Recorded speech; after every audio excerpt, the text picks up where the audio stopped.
Chapter 20 Origins Part 1. All his life, Li Ma had always been careful with words. To him, every word needed a purpose, a mission. Like laser-guided munitions, every utterance he selected usually underwent the highest form of scrutiny before being deployed for a very specific cause. None should be wasted. Ever. It had been the most important lesson he learned from watching his father deal with unfortunate eventualities that often accompany fame and wealth. Even if you are silent, others will assume and judge.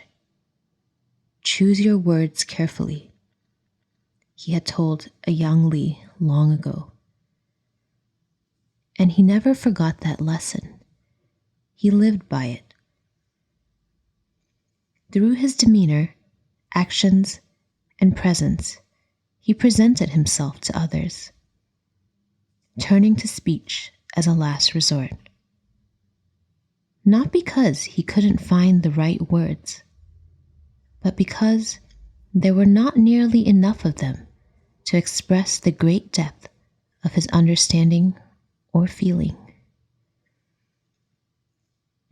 Jinhua had never heard her father talk so much in one sitting.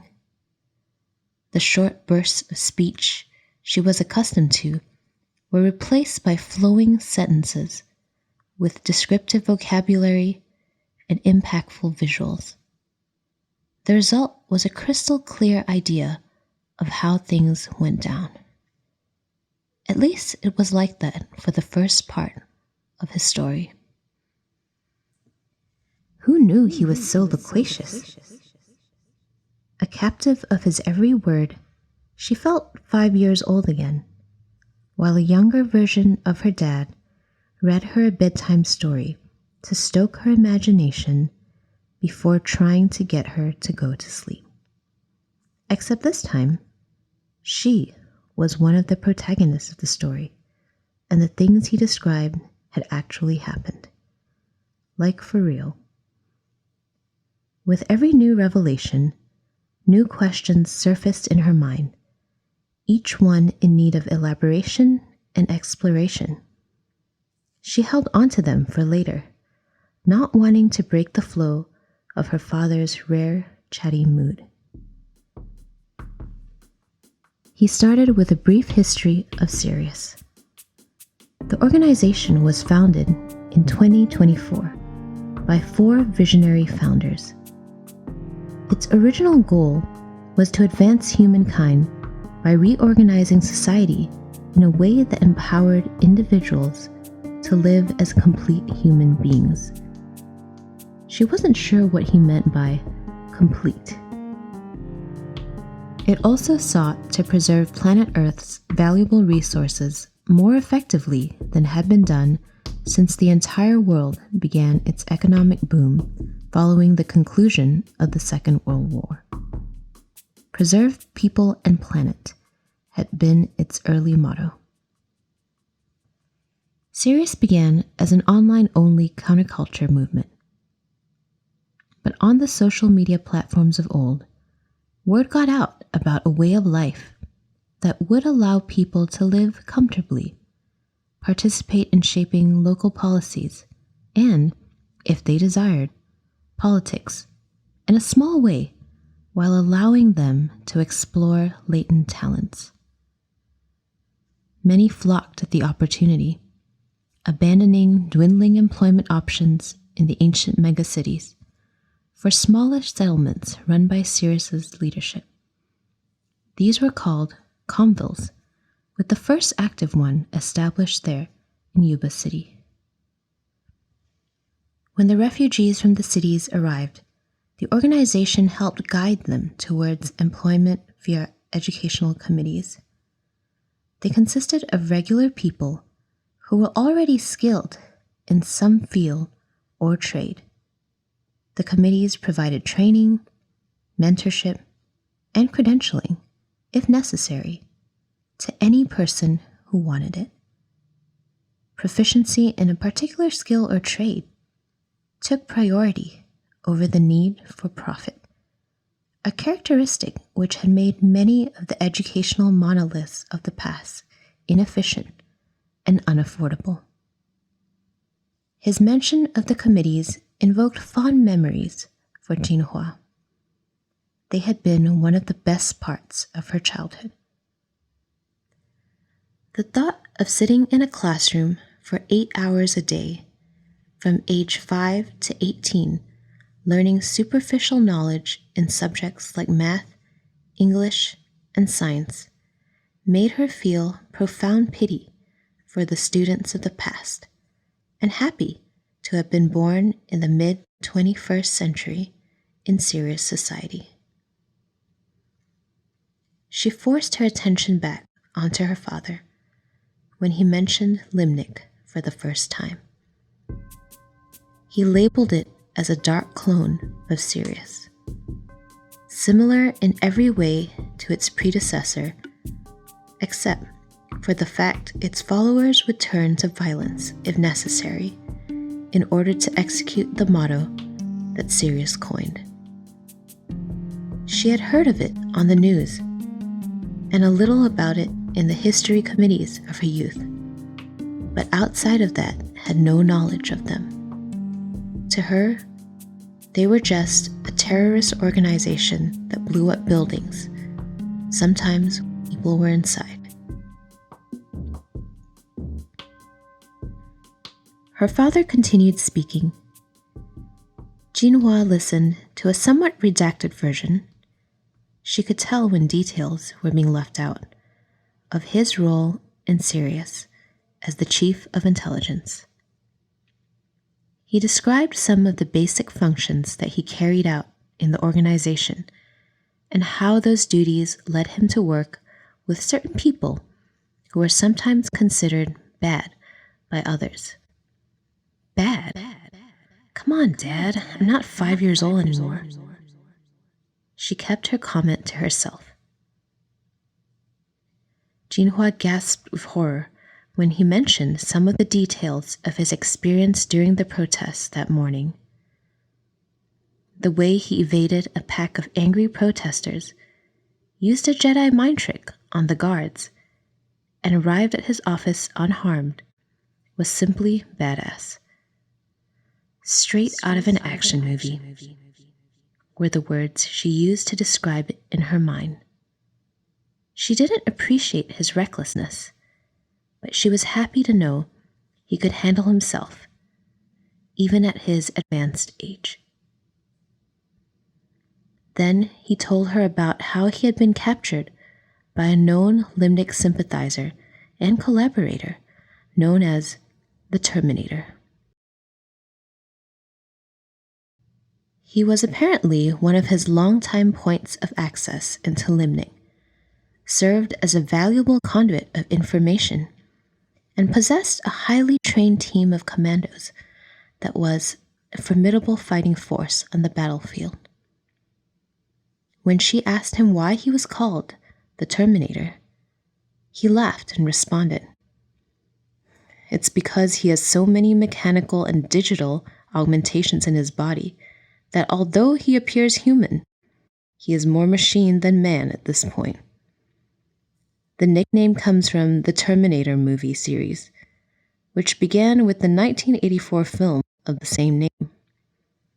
It told the story of a cyborg assassin from the year 2029 who was sent back to 1984 to kill the mother of the person foretold to be the savior of humanity from machines in a fictional post-apocalyptic future.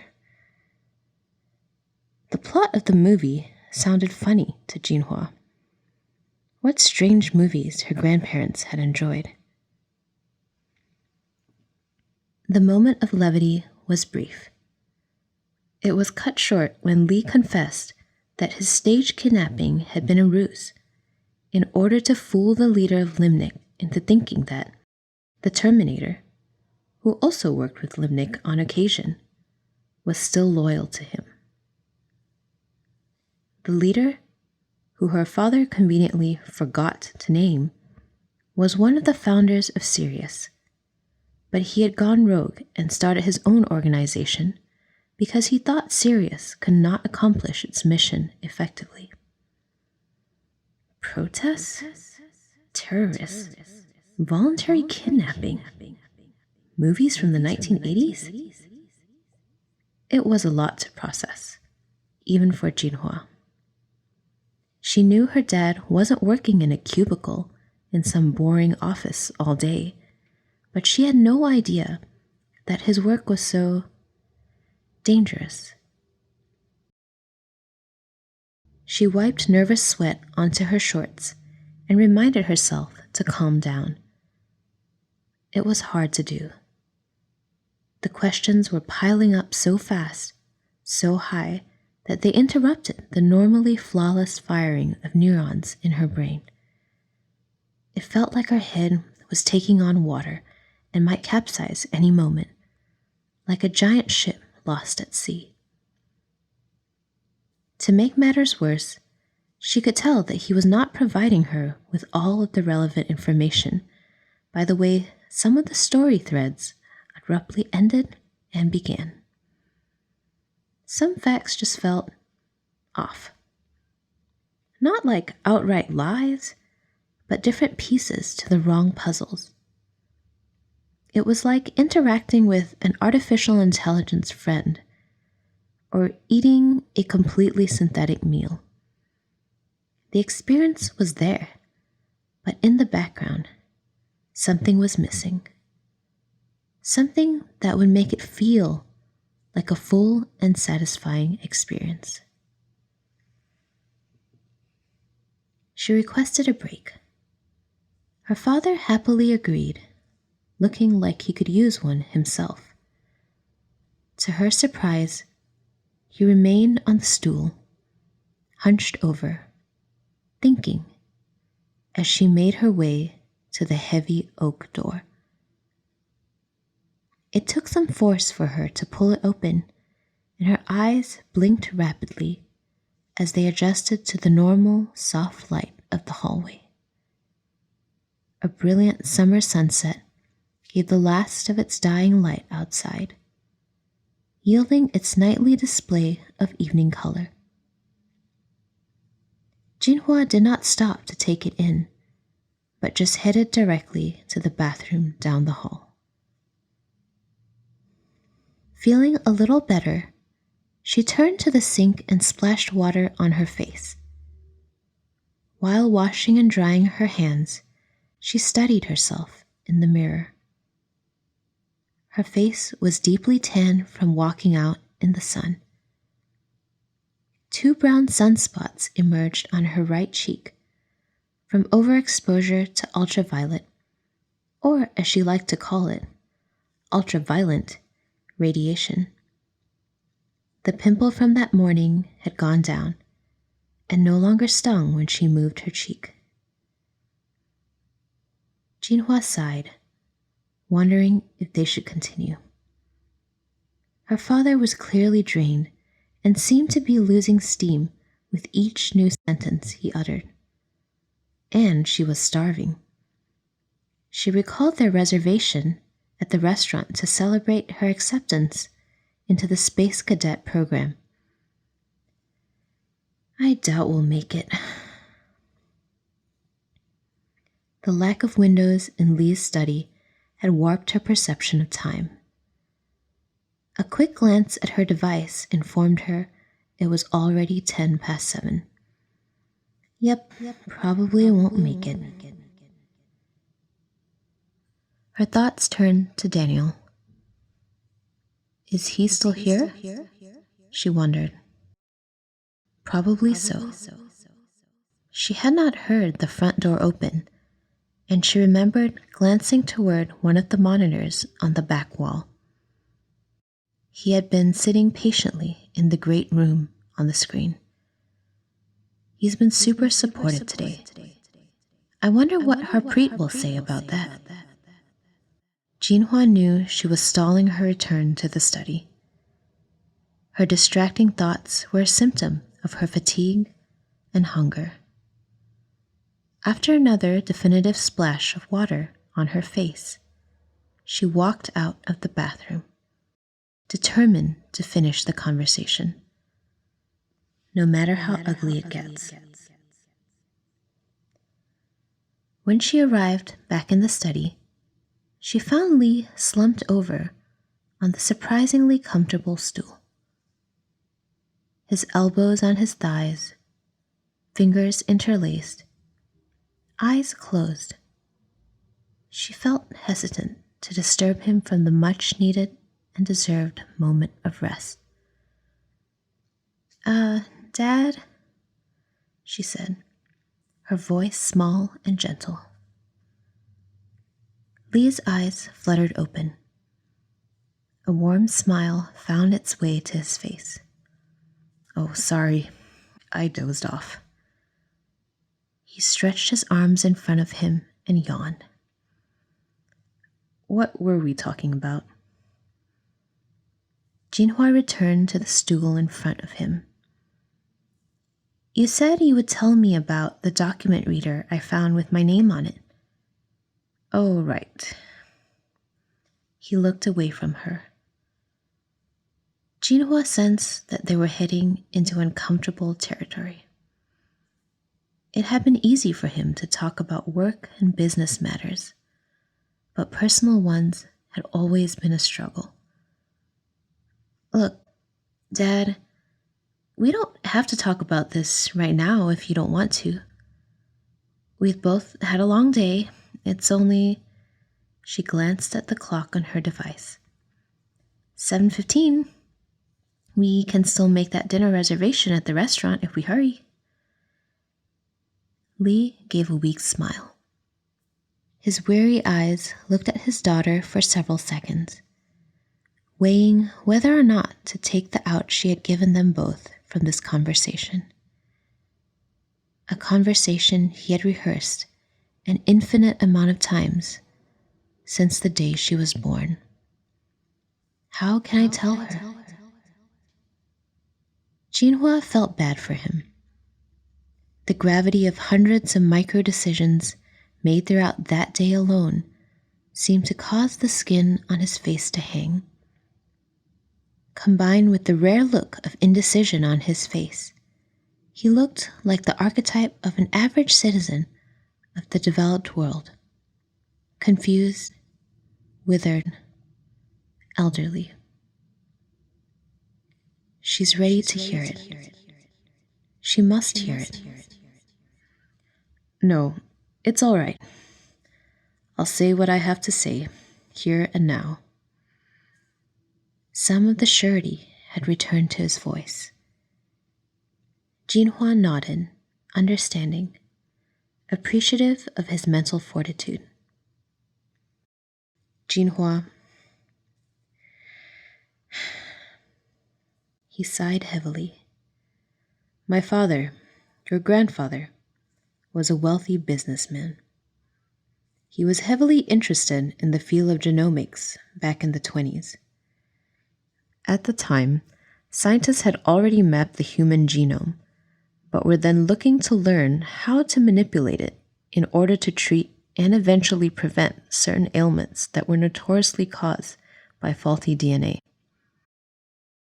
That's pretty cool." Lee smiled. Yes, it was. But what was even cooler was that eventually a new field of genomics emerged. The field known as digigenomics sought to marry the concepts from traditional genomics, while integrating advancements in the digital space.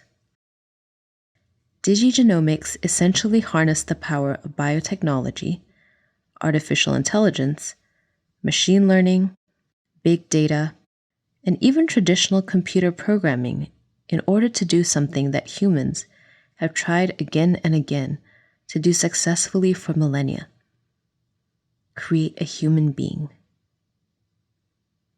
Jinhua didn't realize she had moved to the edge of the cushion on the stool. Once again, under the spell of her father's storytelling prowess. Not just recreate the physical form. That had been done and improved upon over the years. It was easy to replicate the physical properties of humans, but not so easy to replicate and reproduce the complex interplay of internal body systems, hormones, cells, glands, and everything else that allows us to function independently as conscious entities. That was until the 2030s, when research and funding into digigenomics really took off. Like any budding scientific discipline, there were many failures in the early days. As data analysts, scientists, software engineers, many different kinds of doctors, and other experts worked to pool their respective talents in order to create a fully functional, digitally evolved human being. Creating individual human organs was easy and had been done since the 2010s. But getting all of the organs to work, function, and most importantly, grow together as they do in a normal biological human turned out to be a complex and monumental task. Even with cutting-edge technology, like quantum computers as resources, it took decades to get it right. In 2044, our team of scientists at Cereus decided to try something unheard of. Instead of trying to create a complete human by integrating the biological, physical, and digital components, they decided to use what they called redundancy to shape the human. They left the biological DNA intact while introducing a sort of digital clone of that same DNA code. That clone was infused with cutting-edge software and machine learning, allowing it to adapt, learn, and grow as normal cells do. But these are no ordinary cells. These were unofficially dubbed thinking cells, cells that could think and learn independently while still being manipulated like software in a computer. Your grandfather had contributed so much to the field of digigenomics that when the scientific team asked for volunteers to contribute DNA to this revolutionary project, he asked me if I would volunteer. I was working for Cereus at the time, and it made sense for the sample to come from one of their own. So I said yes.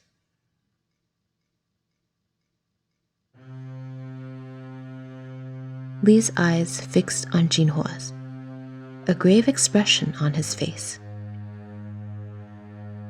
Jinhua, you are the product of digigenomics, one of the first successful fusions of human and machine, of the digital and the biological, a miracle of science and technology.